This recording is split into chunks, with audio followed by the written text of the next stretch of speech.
ओम नमो भगवते वासुदेवाय। त्रयोदशोऽध्याय। नारद उवाच। एबे कहिबा जति धर्म स्वभावे अवधूत कर्म माया संजोगे दूर करी बुलिबे देह मात्र धरी ग्रामे बसिब एक दिन न रही एकाधिक पुण निर्जने दिगंबर बेशे जेबे बंचिब बन देशे कपिन करिब बसन एका भ्रमिब रात्र दिन केबे न करिब संग समुद्रे जेसने तरंग सर्वभूतंकु शांतपणे श्रीनारायण प्राय मणे साधु साधु तुल्य बेनी भावी बंचिब आत्मा घेनी परम ब्रह्म आत्मा सार से सर्वव्यापी निरंतर जाग्रत स्वप्न मध्य रही आत्मार गति आत्मा ध्यायी आत्मार बध मोक्ष बेनी लक्षित माया मात्र घेनी गृहस्थ भाव नाही तार एनु सर्वदा निराकार वस्तुर नित्यानित्य भाव एणु ए संसार ध्रुव जीवर उत्पत्ति मरण कालटी एहार कारण शरीर धर्मे एहा जानी आत्मार गति परिमाणी अपथे न करिब गति जीवन जीविका प्रवृत्ति दूरे ते जीव तर्कवाद से शास्त्र परमाद प्रद अभ्यास न करिब ग्रंथे शिष्य न करिब संगते विख्यात गुरु प्रयोजने केबे न करिब मने प्रशांत जतिर आश्रमे थाई शिखिब तत्व धर्मे सुशांत बुद्धि समुचित होइब अर्थे बा विरक्त दृश्य बा अदृश्य रे थिब वृद्ध बालक चेष्टा भाव मूर्ख पंडित प्राय दिशे भावे बंचिब आत्मा बसे शुण राजन अवधाने जे इतिहास पुरातने प्रह्लाद संगे मुनिवर नाम ताहार जगर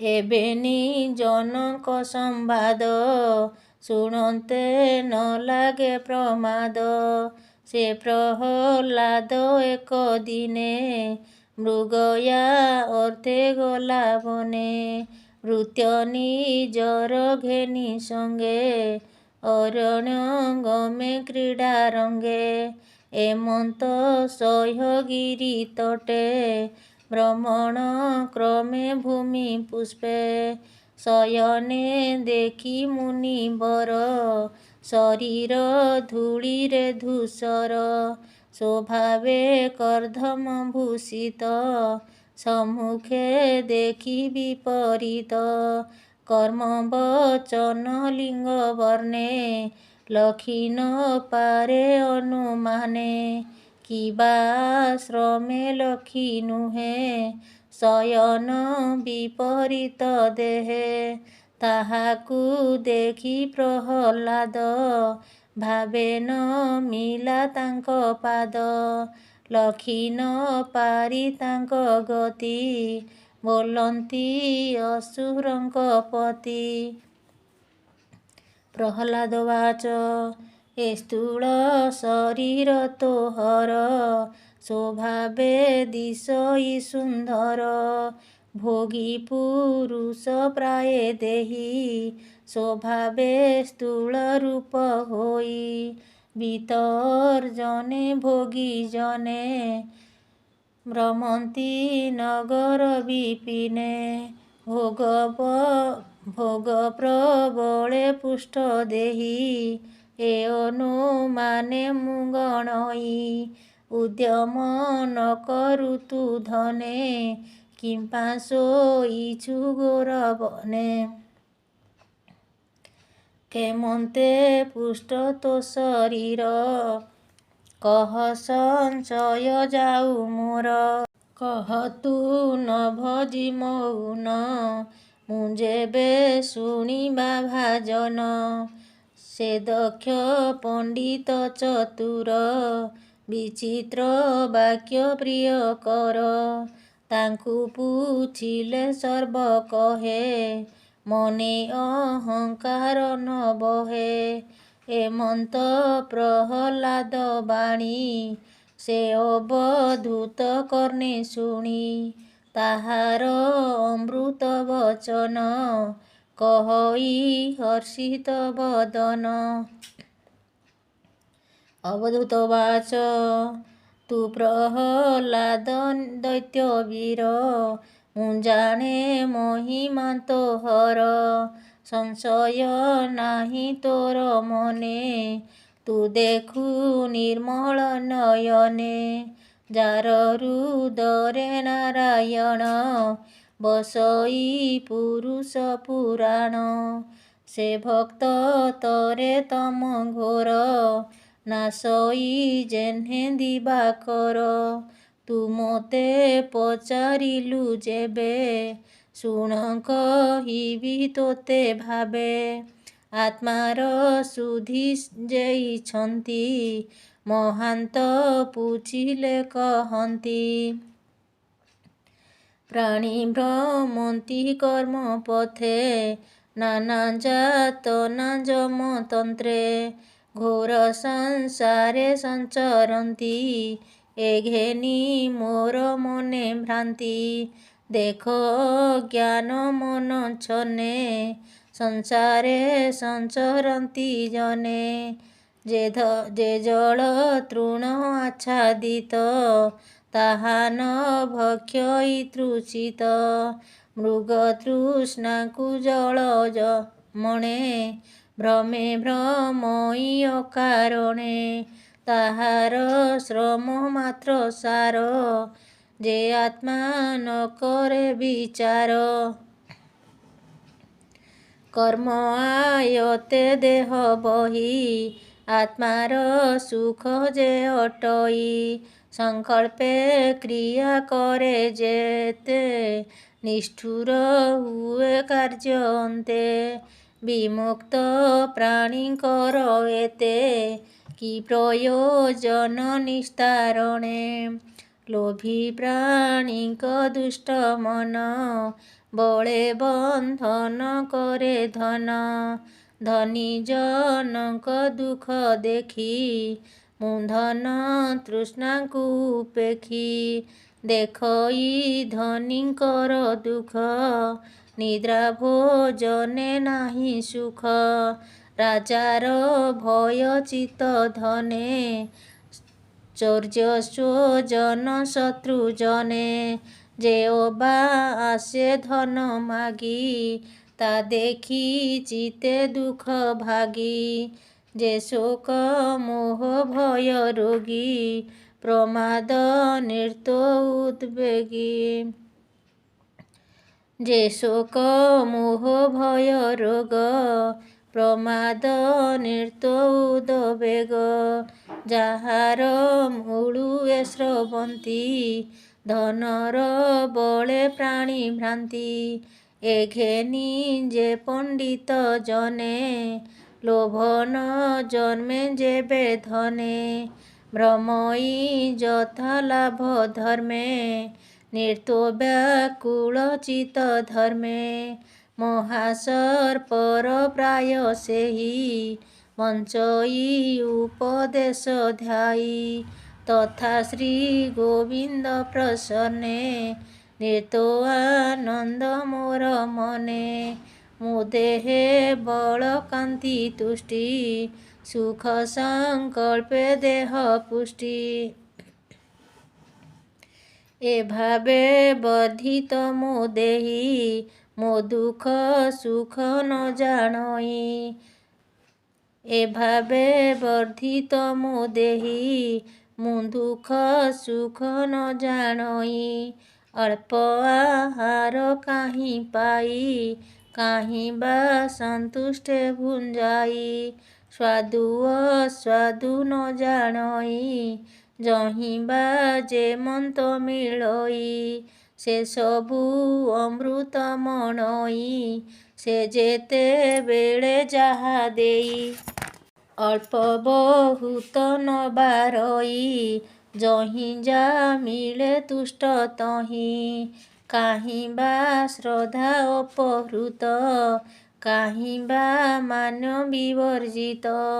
ଏମନ୍ତେ ପୋଷଇ ଜୀବନ ନିଶ୍ଚିନ୍ତ ମନେ ମୋ ଶୟନ।